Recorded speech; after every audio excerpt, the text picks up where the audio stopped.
ఘర్షణ ఉంటాయి. తెలంగాణ ఎందుకు ఆలస్యం అవుతున్నది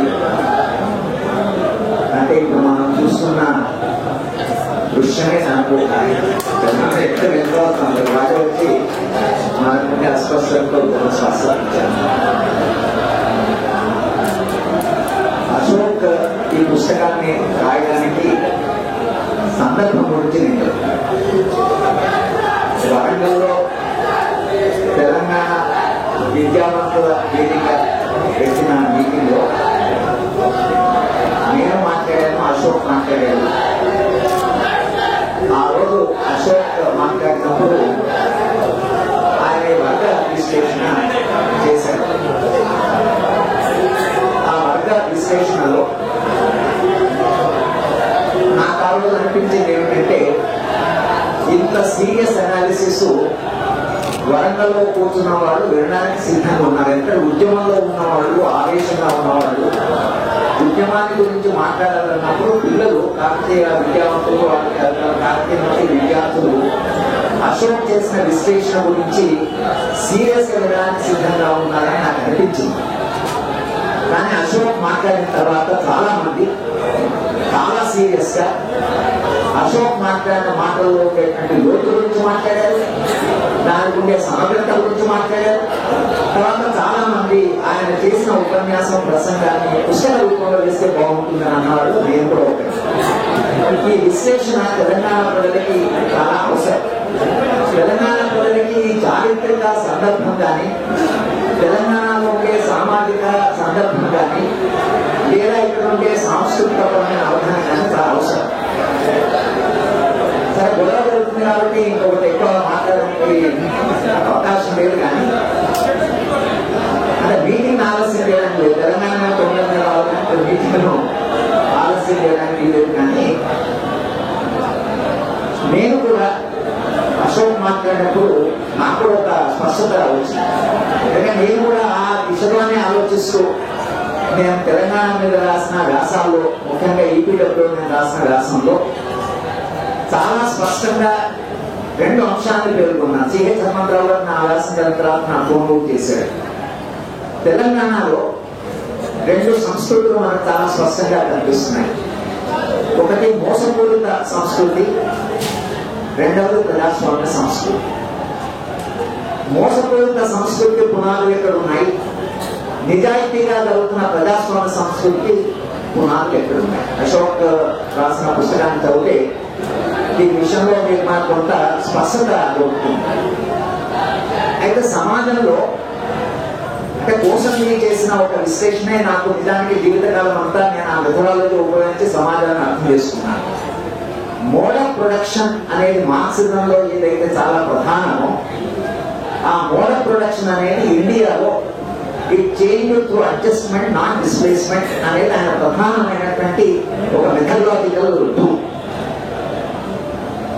ఈ ఉత్పత్తి విధానం ఏదైతుందో, ఏదైతే యూరప్ సమాజాన్ని సంపూర్ణంగా మార్చిందో, మన దేశంలో ఆ ఉత్పత్తి విధానం అనేది పాత ఉత్పత్తి విధానాన్ని తొలగించకుండా కొత్త ఉత్పత్తి విధానం వచ్చి దానితో పాటు చేరి పాత కొత్త మలేకలతో అది కొనసాగడం వలన భారతదేశంలో ఏ సామాజిక విప్లవం కానీ, ఏ రాజకీయ విప్లవం కానీ గతంతో సంపూర్ణంగా ప్రతిజంపులు చేసుకున్నటువంటి చరిత్ర మనకు లేదు. మొత్తం భారతదేశ చరిత్ర అన్ని రకాల ప్రొడక్షన్ సిస్టమ్ ఉండబట్టి మల్టీ మోడ్ ప్రొడక్షన్ అంటే మల్టీ క్లాస్ సొసైటీ అంటే బహువర్గ సమాజం.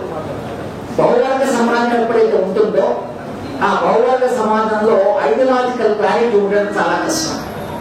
కాంగ్రెస్ పార్టీకి ఉండేటువంటి ప్రధానమైన దీంట్లో అశోక్ కాంగ్రెస్ పార్టీ యొక్క మధ్య అంటే వాళ్ళ వైఖరి, తర్వాత మధ్యేతర వైఖరి, వాళ్ళు ఎప్పుడు మిడిల్ పార్ట్ అనేది అవుతుందో జయపాల్ రెడ్డితో మాట్లాడి చెప్తాడు ఆయన. ఎవరైనా అంతిమంగా కాంగ్రెస్ పార్టీ వాళ్ళంటే మన మిడిల్ పార్ట్, ఆ మిడిల్ పార్ట్ అనేది ఏదైతుందో అదే ఇక్కడ నడుస్తున్నట్టే అది నడవడానికి ఉన్న చారిత్రక సందర్భం మారుతున్నది. ఈ మిడిల్ పార్ట్ ఏం చేస్తుంటే పాలిటిక్స్ ఆఫ్ అకామిడేషన్, వాడిని చేసి వీడిని అకామిడేట్ చేసి it's a multi class society. అందుకని గాంధీ ఎవరైతే స్వాతంత్రోద్యమాన్ని నడిపాడో ఆయన ideology is irrelevant to everybody or relevant to everybody. Gandhi ఏమన్నారు, ఏం కావాలన్నాడు, ఏ వర్గానికి ఏం కావాలన్నాడు మనకు తెలియదు. కానీ గాంధీ గొప్పతనం ఏంటంటే వైవిధ్యాలున్న వర్గాలంటే కాంగ్రెస్ పార్టీ తీసుకొచ్చాడు.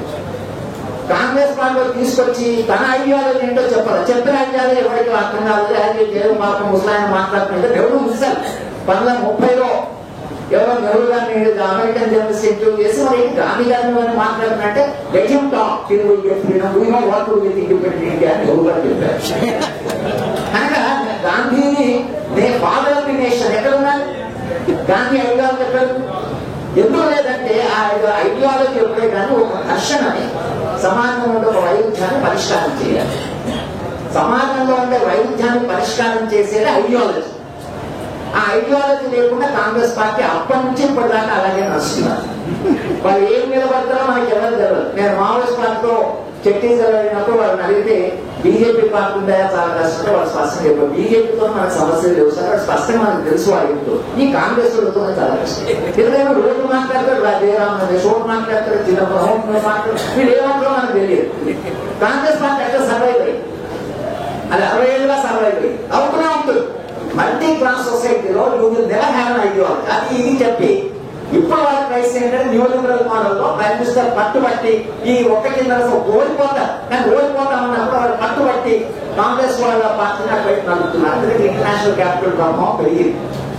కానీ మ్యానుఫ్యాక్చరింగ్ సంస్కృతి ఏదైతుందో అదొకటి. ప్రజాస్వామ్య సంస్కృతి చాలా మంది మాట్లాడగా సాధారణమైనటువంటి ప్రజల్లో ఒక తెలంగాణ ఆత్మశ్రద్ధలు జరిగినందుకో లేకపోతే అంతకుముందు ఉద్యమాలు జరిగినందుకో లేక తర్వాత కాలంలో తెలంగాణ ఉద్యమం మరోసారి జరిగినందుకో లేదా నక్సల్బరీ ఉద్యమం వచ్చినందుకో మళ్ళీ తెలంగాణ ఉద్యమంతో సాధారణమైన ప్రజల్లో దేశంలో ఇతర ప్రాంతాల్లో ఉండే దానికంటే రాజకీయ చరిత్ర ఎక్కువ. అది నాకు చాలా స్పష్టంగా దాన్ని నాకు ఒక అవగాహన ఉంది. నేను ఎన్ని ప్రాంతాల దేశంలో వెళ్ళినా కూడా ఈ ప్రాంతంలో ఉండేటువంటి సాధారణ మనిషి చైతన్య స్థాయి దేశంలో ఉండే ఎవరైతే స్థాయి కంటే ఎక్కువ.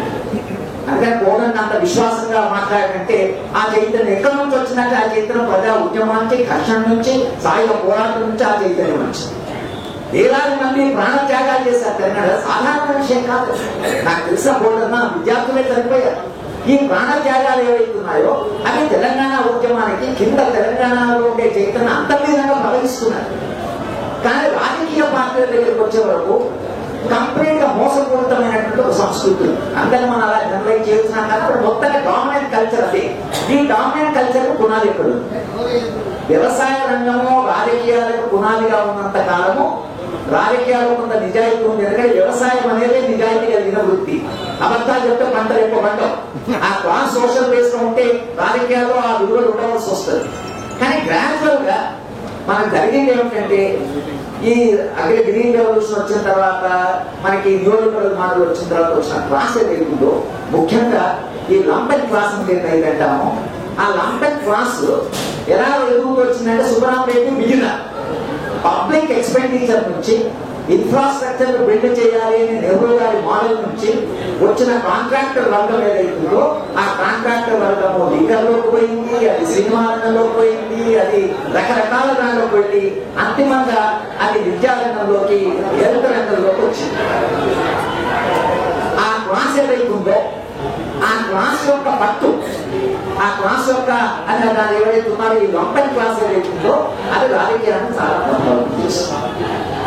దాని ప్రభావం మనం తెలుసుకోవాలంటే స్పష్టంగా మనకు అర్థం చేసుకోవాల్సి ఏంటంటే తెలంగాణ ఉద్యమంలో అంటే ఈ క్లాస్ నేచర్ మనం అర్థం చేసుకోవాలన్నా మోడ్ ఆఫ్ ప్రొడక్షన్ మనం అర్థం చేసుకోవాలన్నా మనం స్పష్టంగా అర్థం చేసుకోవాల్సింది ఏంటంటే మత విద్వేషాలు కానీ ఇప్పుడు ఏదైతే కోదం వ్యక్తం చేశాడో ఇప్పుడు ఆయన అక్బరుద్దీన్ మాట్లాడిన మాటలు అవేమీ యాక్సిడెంటల్ కాదు.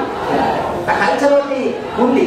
కానీ దానికంటే చాలా మనకి ఇష్టపడే ఆందోళనకరం కలిగించారంటే విద్యార్థులు ఎక్కడైపోయారు, ఏమైపోయారు? ఎవరైతే చరిత్రాత్మకమైన పాత్ర నిర్వహించారో తెలంగాణ ఉద్యమాన్ని ఇంతకు ముందు నడిపిన పిల్లలు ఎవరైతున్నారో వాళ్ళు ఎక్కడైపోయారు? తెలంగాణ వస్తుంది కాబట్టి 25 రోజులు విద్యార్థులు ఎలా ఉండవలసిందే? ఉస్మానియాస్ లో PhD సీట్స్ కోరుకుంటారు, టీచర్లు వాళ్ళంతా డివైడ్ అయిపోయారు. ఎంతమంది ప్రయత్నం మర్యాద లక్షణాలు ఎంతో మంది ప్రయత్నం వాళ్ళం అన్నారని ఎవరు ప్రయత్నం చేసినా వాళ్ళు కలవలేకపోతున్నారు. వాళ్ళు కంప్లీట్ డివైడ్ అయిపోయారు. మ్యానిపులేటివ్ కల్చర్ యువ శక్తిని ఎలా నిర్వీర్యం చేసిందో మనం స్పష్టంగా దాంట్లో చూడవచ్చు. ఆ మ్యానిపులేట్ కల్చర్ ఆ కెపాసిటీ కానీ సాధారణ ప్రజలు నార్మలైజ్ చేయలేకపోతే అదే వాళ్ళ ఫీల్డ్. సాధారణమైన సామాన్యమైన మనిషి, ఉద్యమాల స్ఫూర్తి కలిగినటువంటి సాధారణ మనుషులు తెలంగాణ చైతన్యానికి, తెలంగాణ ఉద్యమానికి ఊపిరిగా ఉన్నారు.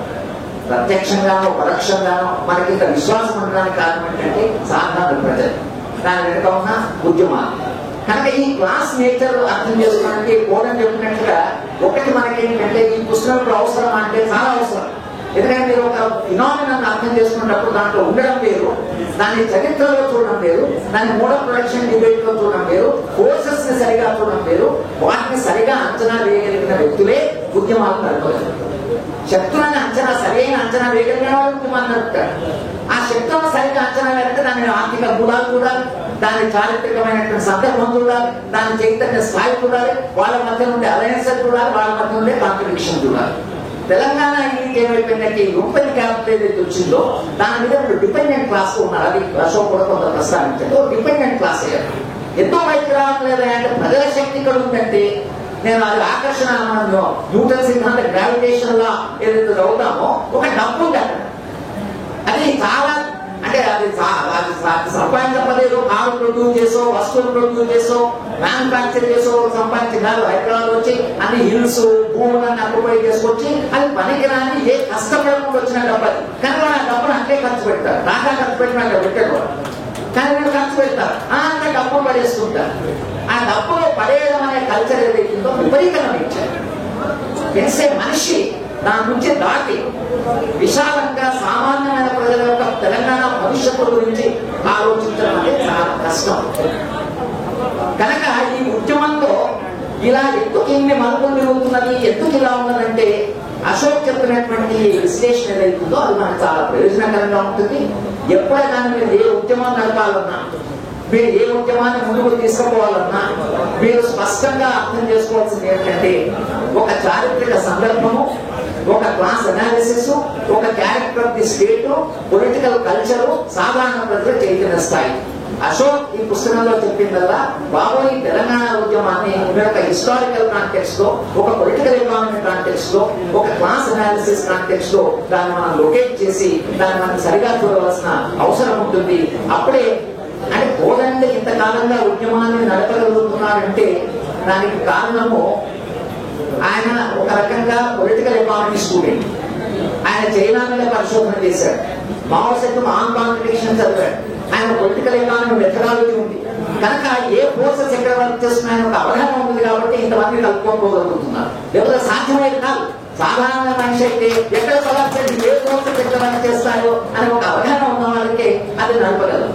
కానీ తెలంగాణ విషయాలు మాత్రం నా దృష్టిలో చరిత్రాత్మకమైన పాత్రను వహించిన విద్యార్థులు తెలంగాణ వచ్చి పిహెచ్డి సీట్లు పెంచుకొని మొత్తం యూనివర్సిటీలో ఉండే 800 పోస్టులు నింపుకొని చాలా మంది గైడ్స్ ఉండి చాలా మందికి అవకాశాలు వచ్చేటువంటి ఒక పరిష్కార మార్గాన్ని వదిలి సరైన ఉపాధ్యాయులు లేని, అధ్యాపకులు లేని ఒక విశ్వవిద్యాలయంలో మా అందరికి అవకాశాలు ఇవ్వాలని ఏదైతే పోరాటం చేస్తున్నారో మొత్తం విశ్వవిద్యాలయమే దాన్ని బాగుపడకపోతే విశ్వవిద్యాలయం గైడ్ చేసే వాళ్ళ సంఖ్య పెరగకుండా, తర్వాత ఫెసిలిటీస్ పెరగకుండా అందరికీ అవకాశం రావడం చాలా కష్టం.